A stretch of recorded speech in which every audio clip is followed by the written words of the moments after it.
अस्सलामु अलैकुम नाज़रीन, आप देख रहे हैं सियासत टीवी और आलमी खबरनामा में आप सभी का खैर मक़दम है। मैं हूं नाज़िमा।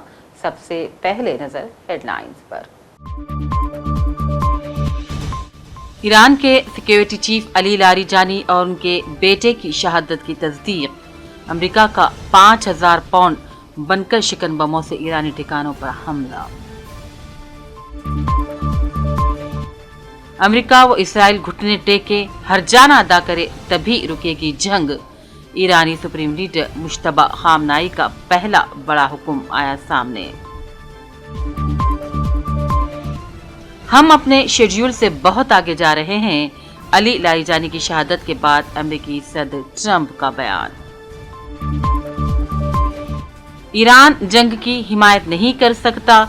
ट्रंप इंतजामिया का इंसदाद दहशतगर्दी का आला ओहदेदार मुस्तफी। यूएई में नमाज ईद सिर्फ मसाजिद में अदा करने का ऐलान। खुले मैदानों में नमाज ईद की इजाजत नहीं। बदनाम जमाना अमेरिकी फाइनेंसर जेफरी एप्स्टीन के फार्म हाउस से मुताल्लिक चौंका देने वाला दावा। मुबैना तौर पर खबरों जैसे गड़े देखने का इंकशाफ। और क्यूबा में तवानाई का संगीन बुहरान। अचानक अंधेरे में डूब गया 1 करोड़ आबादी वाला मुल्क। हेडलाइंस आपने देखी। अब पेश है खबरों की तफसील। मशरिक़-ए-वस्ता में ईरान और इसराइल अमेरिका के दरमियान कशीदगी एक बार फिर शिद्दत इख्तियार कर गई है, जहां ईरान ने अपने आला सलामती ओहदेदार अली लारीजानी की शहादत की तस्दीक कर दी और इसराइल पर मिसाइल हमलों का दावा भी किया है, जबकि अमेरिका ने आबनाए हुर्मुज़ के करीब ईरानी मिसाइल ठिकानों को निशाना बनाने की कार्रवाई का ऐलान किया। सुप्रीम नेशनल सिक्योरिटी काउंसिल के सेक्रेटरी अली लारीजानी कल एक हमले में शहीद हो गए, जिसमें उनके बेटे कौंसिल के नायब सलामती सरबराह मुहाफिज भी शहीद हो गए।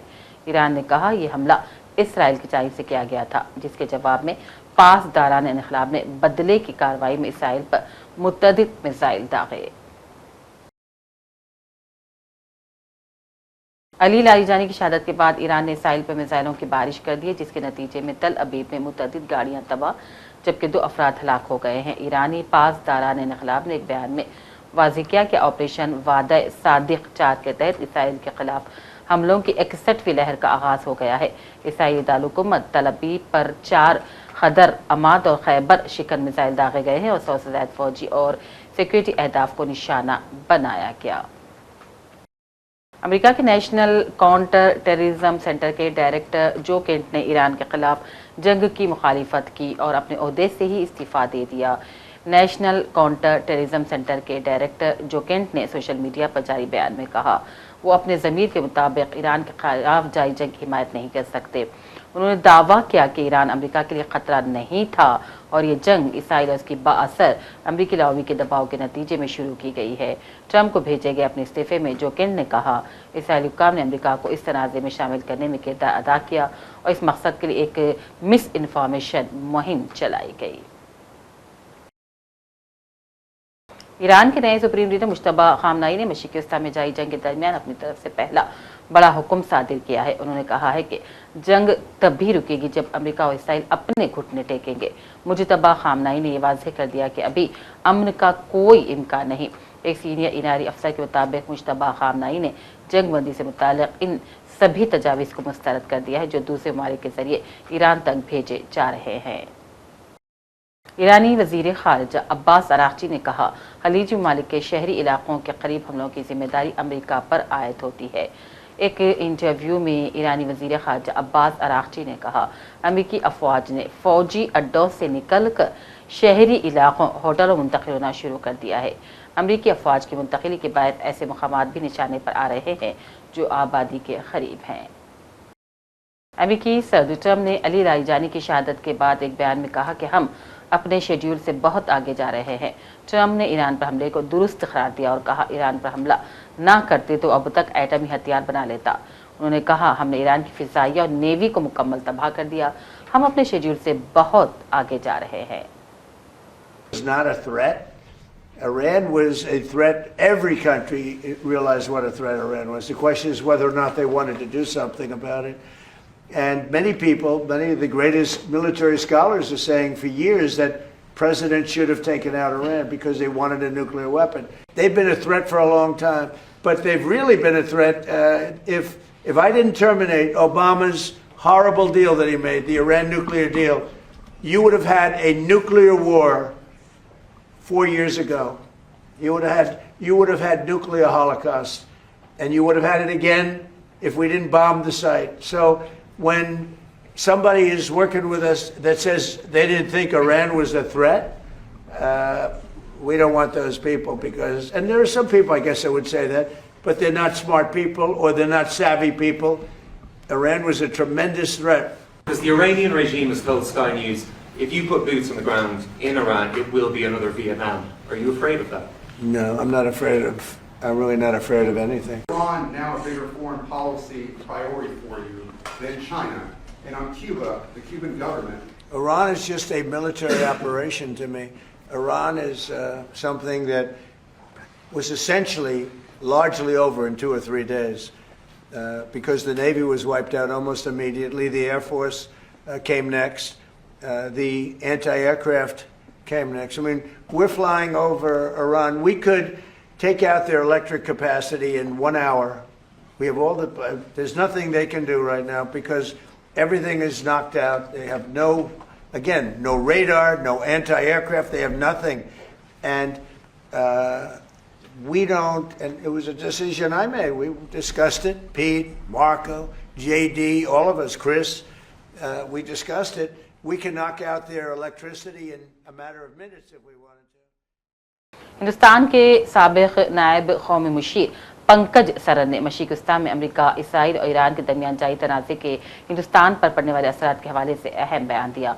उन्होंने कहा, आबनाए हुर्मुज़ इंतहाई तंग और हसास समंदरी रास्ता है, इससे हिंदुस्तानी जहाज़ों का महफूज गुजरना खुद एक बड़ी कामयाबी है। उन्होंने वाज़ेह किया कि हिंदुस्तान इस तनाज़े में बराह रास्त मुल्लविस नहीं है, लेकिन ये मुल्क की मईशत, इफ़रात और सरमाकारी को मुतासिर कर रहा है। पंकज ने यह भी कहा, यह तनाज़ा हिंदुस्तान के पड़ोस में हो रहा है, जिससे इसका असर और भी बढ़ रहा है। मतलब कि उसका जो विड्थ है इतना नैरो है कि जो हम चोक पॉइंट्स की बात करते हैं इंडियन ओशन में, एक तो स्ट्रेट ऑफ हॉर्मूज है एक तरफ और दूसरी तरफ मलाक्का स्ट्रेट है। जो विशेषज्ञ वो ये कहते हैं कि स्ट्रेट ऑफ हॉर्मूज सबसे गंभीर और मुश्किल चोक पॉइंट है, तो उसमें से कुछ भी जो पास होता है it is critical for, it's a lifeline for energy security. तो जो भी हमने किया है पिछले कुछ दिनों में, हमारी जो वेसल्स आई हैं, हमारी तरफ से, हमारे लिहाज से बहुत बड़ा अचीवमेंट है, क्योंकि उसको उसके ऊपर सैबोटाज करना या उसके ऊपर आक्रमण करना ज़्यादा मुश्किल नहीं है। उसके लिए ना कोई बहुत बड़ी मिसाइल चाहिए। The kind of weapons you need to sabotage and to create insurance risk is not much. So Iran या कोई और भी है वो कर सकता है। तो इस प्रकार इसको मद्देनज़र रखते हुए जो जहाँ तक अब तक की बात है उसमें हमारा अचीवमेंट अच्छा खासा है, क्योंकि हम अब ये हो रहा है। पहले तो हमें ये लग रहा था कि कोई भी वेसल नहीं आ पाएगी, तो अगर इंडियन वेसल्स को आने दे जा पा रहा है तो एक अच्छी बात है हमारे लिए। और अब देखिए इससे आगे हम किस तरह आगे बढ़ते हैं, इसमें किससे हम बात करते हैं, ईरान से और अमेरिका से, बट अभी तक जो है फिंगर्स क्रॉस्ड। सर, इस कॉन्फ्लिक्ट में इंडिया के लिए आप क्या रोल देखते हैं? हमारे प्राइम मिनिस्टर जो है कई कंट्री हेड से बात कर रहे हैं और विदेश मंत्री भी कई कंट्रीज में बात कर रहे हैं। रोल देखिए ऐसा है, हमारा रोल तो कुछ नहीं है, एक तरह से रोल मैं नहीं कहूँगा, पर हमारे ऊपर इसका जो सारा इम्पैक्ट आ रहा है वो बहुत गंभीर है और इसको हमें बड़ी केयरफुली समझना पड़ेगा और समझना चाहिए। जल्दीबाजी में कुछ नहीं हम कर सकते, क्योंकि इसमें हमारी एनर्जी सिक्योरिटी, फाइनेंशियल सिक्योरिटी, हमारे डायस्पोरा, अलग अलग हमारे बहुत गंभीर रियल टाइम इंटरेस्ट हैं। सो जो भी हम इसमें अपनी पॉलिसी या नीति अडॉप्ट करते हैं, हमें बहुत सोच समझ के करना पड़ेगा। जल्दबाजी में या किसी इमोशनल बेसिस पे करना हमारे लिए उचित नहीं होगा, क्योंकि यूक्रेन युद्ध एक था, यूरोप में था, दूर था। ये तो बिल्कुल हमारे बगल में है, हमारे नेबरहुड में, हमारे पड़ोस। राज्यसभा में मोदी हुकूमत की खारिजा पॉलिसी को कई तनकीद का निशाना बनाते हुए कांग्रेस रहनुमा राजीव शुक्ला ने पूछा कि यहूदी कब से हमारे अजदाद हो गए हैं। उन्होंने मोदी हुकूमत के रवैये को अफसोसनाक करार दिया और कहा, ये हमारी बदलती खारिजा पॉलिसी हमें खित्ते में तन्हा कर रही है। उसके गुट में शामिल हो गए और जो है वो सबीर भाटिया, जिसका हॉटमेल होता है तो बहुत बड़ा आईटी का है अमेरिका को, उसने एक लाइन लिखी ट्वीट में अपने कि I am still not able to understand what does it mean that India is a motherland and Israel is a fatherland. इसका मतलब क्या है, वो अमेरिका में बैठे भारतीयों को नहीं समझ में आ रहा। और वो विजेंद्र सिंह, आपके लोकसभा बीजेपी में लोकसभा सदस्य विजेंद्र सिंह जी, अब नहीं है बीजेपी में, उनका हरियाणा में भाषण हुआ अभी, वो भाषण आपने सुना, वो सब सोशल मीडिया पर बहुत वायरल है। उन्होंने गांव के लोगों की सभा थी बहुत बड़ी, उसमें कहा कि भाई इसका मतलब ये हुआ कि बापू तेरा इजराइल है, मदरलैंड मातृ शक्ति तो हमें और बापू इजराइल। ये यहूदी हमारे कब से पूर्वज हो गए? हम वसुधैव कुटुंबकम के व्यक्ति थे, हम सबके पूर्वज और पुरखे थे। भारतीय ऋषि, भारतीय संत महात्मा वो पूर्वज थे। यहूदी हमारे कब से पूर्वज हो गए और बाप हो गए? इसका अर्थ क्या? ये भाजपा को स्पष्ट करना चाहिए कि कब से यहूदियों को उन्होंने पूर्वज मान लिया। हम पूर्वज थे, भारत के लोग पूर्वज थे, हमारे राम कृष्ण, हमारे ऋषि मुनि वो हम थे जिनका गौरव हमें है। बाकी सब कौन थे पूर्वज हमारे? तो ये एक बहुत बड़ी बात है कि हमारी विदेश नीति में हमने जो कुछ भी किया वो इस तरह का किया कि समझ में नहीं आ रहा कि इसका अर्थ क्या है। और यहाँ पे आपने देखा होगा कि क्या कि हम दुश्मनी कभी किसी से लेते नहीं थे, हम दूसरों की लड़ाई में अपना सर क्यों डाल रहे हैं? हम तो उसी नीति पे रहे, नॉन अलाइंड नीति, निर्गुण नीति। ये क्या जरूरत पड़ गई कि हमें जाके अपने आप को समर्पित करना पड़ा? हम उस ब्लॉक में शामिल हो रहे हैं और एक एक जहाज को निकलवाने के लिए फोन करना पड़ रहा। ऐसी स्थिति तो भारत सरकार की कभी नहीं हुई थी। तो क्यों ये कर रहे हैं? ये हमारा आपसे अनुरोध है कि इसको जो है हम जो इस चीज पे जो है गवर्नमेंट को अपनी बदलना चाहिए। आज यहाँ पे बैठे सुधांशु जी सारे लोग हैं, आपको पता क्या असर हो रहा है? आप कहते हैं सब ठीक, एवरीथिंग इज हंकी डोरी। व्हाट इज हंकी डोरी? बनारस काशी विश्वनाथ का मंदिर, और वहाँ सबसे बड़ी महत्ता बाबा विश्वनाथ के बाद है माँ अन्नपूर्णा देवी की, क्योंकि अन्नपूर्णा देवी का जो पूजन होता है कि उनका भंडार कभी खाली नहीं होता, उनका भोजन का भंडार कभी अन्नपूर्णा देवी खाली नहीं होता काशी में। अन्नपूर्णा देवी की रसोई पे कल ताला लगाना पड़ा क्योंकि गैस बची है। जिस पार्टी ने अन्नपूर्णा देवी, जिस सरकार ने मां अन्नपूर्णा की रसोई पर ताला लगवा दिया, वो कैसे बात करता है कि सब कुछ सही है? उसके पहले सीता रसोई अयोध्या में मुत्तहिदा अरब अमारात में नमाज ईद सिर्फ मसाजिद में अदा करने का ऐलान कर दिया गया है। हुकाम के मुताबिक ईद उल फित्र की नमाज सिर्फ मसाजिद के अंदर होगी, खुले मैदानों में ईद की नमाज की इजाज़त नहीं। हुकाम ने कहा यह फैसला अवामी हिफाजत को बरकरार रखने के लिए किया गया है।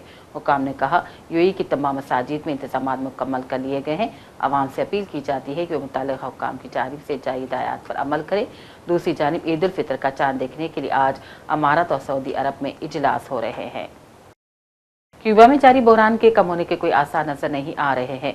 ये मुल्क एक बार फिर अंधेरे की जद में आ गया है। पीर को अचानक क्यूबा की राजधानी हवाना समेत पूरे मुल्क में बिजली गुल हो गई और चारों तरफ अंधेरा छा गया।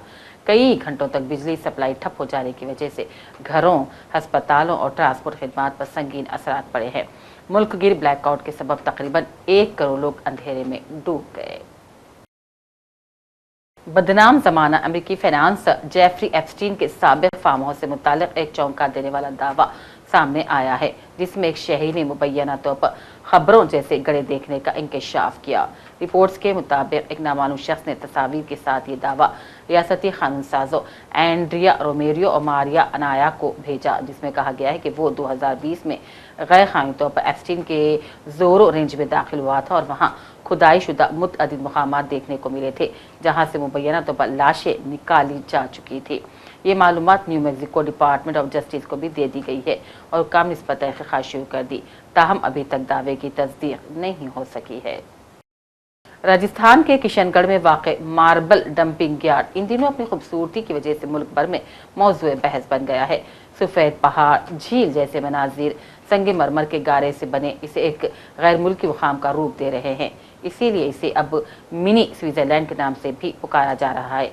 ये जगह फिल्म साजों, म्यूजिक डायरेक्टर्स की पसंदीदा जगह बन गई है। सयाह भी इसके दिलफरेब नज़ारों को देखने के लिए पहुंच रहे हैं। माहिर ने कहा, ये जगह मार्बल इंडस्ट्री की बाक़ियात से बनी है, इसीलिए एहतियात भी ज़रूरी है। इंतज़ामिया से इस जगह को महफूज और मुनज़्ज़म सयाहती मुकाम बनाने के मुतालबात भी किए जा रहे हैं। यहाँ आ करके बहुत ही अच्छा लगा। किशनगढ़ आप डंपिंग यार्ड पहुंचे? किशनगढ़, हाँ, इन्होंने गूगल में सर्च किया था तो यहाँ आ करके बहुत ही अच्छा लगा। ऐसा लग रहा है ना कि स्विट्जरलैंड पहुँच गए हैं। कोई शूट वगैरह हो जाए, कोई फोटो खींच जाए, ना मज़ा आ गया यहाँ आके। क्या कहेंगे यहाँ के लोगों के लिए जो इतना अच्छा खूबसूरत ये? अरे बहुत, मतलब दिमाग भी तेज है और मेहनत भी करते हैं। मतलब बहुत ही अच्छा है। राजस्थान का सब कुछ बहुत अच्छा मुझे लगा। यहाँ का पहनावा, यहाँ की साड़ियाँ, यहाँ के पोशाक और मतलब पूरा ट्रेडिशनल है यहाँ का, बहुत अच्छा है। कितना टाइम हो गया किशनगढ़ पहुंचे आप डंपिंग यार्ड घूम रहे हैं? हम लोग अभी यहाँ पे कम से कम 15-20 मिनट ही हुआ है, उसी में बहुत ही अच्छा लगा। हम लोग सीधी मध्य प्रदेश से आए हैं।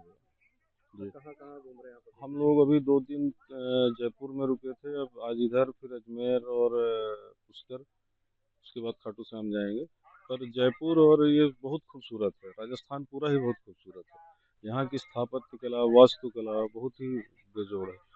किशनगढ़ डंपिंग यार्ड पहुंचे, यहाँ का नज़ारा कैसा लगा आपको? बहुत खूबसूरत, ये तो स्विट्जरलैंड जैसा पूरा नज़ारा है। और यहाँ खनिज संपदा के मामले में राजस्थान पहले भी बहुत समृद्ध था और यहाँ के लोग बहुत शौकीन हैं हर मामले में, खाने में, और यहाँ का संस्कृति और जो है कल्चर है, परंपरा। डंपिंग यार्ड का गूगल से देखा और टैक्सी वालों ने भी बताया था, केवल सुन रखा था तो ये लगा कि डंपिंग यार्ड पता नहीं कैसा होगा, लेकिन बहुत सुंदर है। इसके बारे में बहुत कुछ सुना था, यूट्यूब में भी देखा था, गूगल में भी देखा था, तो हमने सोचा कि एक बार फिजिकली देखा जाए। और यहाँ देख के जो नज़ारा लग रहा है कि स्विट्जरलैंड से कंपेरिजन में नहीं है। पीछे पूरा बैकग्राउंड वाइट है, दूर से लग रहा है ऐसे कि स्नो पड़ा हुआ है पूरा। बहुत मज़ा आ रहा है। आप परिवार के साथ आप आए, किस तरह से आनंद? हम अपने वाइफ के साथ आए, हमारे कलीग हैं, उनकी वाइफ है, 2 फैमिली के साथ आए, बहुत एंजॉय कर रहे हैं। क्या कहेंगे किशनगढ़ के लिए कि इतना खूबसूरत जो इन्होंने गार्डन तैयार किया है पूरी तरह से? नहीं, मैं तो कहूँगा इसको और खूबसूरत बनाया जाए कि लोग स्विट्जरलैंड। आखिर में लाइंस पर एक और नजर। ईरान के सिक्योरिटी चीफ अली लारीजानी और उनके बेटे की शहादत की तस्दीक। अमेरिका का 5000 पाउंड बनकर शिकन बमों से ईरानी ठिकानों पर हमला। अमेरिका व इसराइल घुटने टेके, हर जाना अदा करे तभी रुकेगी जंग। ईरानी सुप्रीम लीडर मुश्तबा खामनाई का पहला बड़ा हुक्म आया सामने। हम अपने शेड्यूल से बहुत आगे जा रहे हैं, अली लारीजानी की शहादत के बाद अमेरिकी सदर ट्रंप का बयान। ईरान जंग की हिमायत नहीं कर सकता, ट्रंप इंतजामिया का इंसदाद दहशतगर्दी का आला ओहदेदार मुस्तफी। यूएई में नमाज ईद सिर्फ मसाजिद में अदा करने का ऐलान, खुले मैदानों में नमाज ईद की इजाजत नहीं। बदनाम जमाना, अमेरिकी फाइनेंसर जेफरी एप्स्टीन के फार्म हाउस से मुताल्लिक चौंका देने वाला दावा, मुबैना तौर पर खबरों जैसे गड़े देखने का इंकशाफ। और क्यूबा में तवानाई का संगीन बुहरान, अचानक अंधेरे में डूब गया 1 करोड़ आबादी वाला मुल्क। इसी के साथ आलमी खबरनामा का सिलसिला अब यहीं अख्ताम को पहुंचता है। पूरी टीम के साथ दीजिए इजाजत और देखते रहिए सियासत टीवी। अल्लाह हाफिज।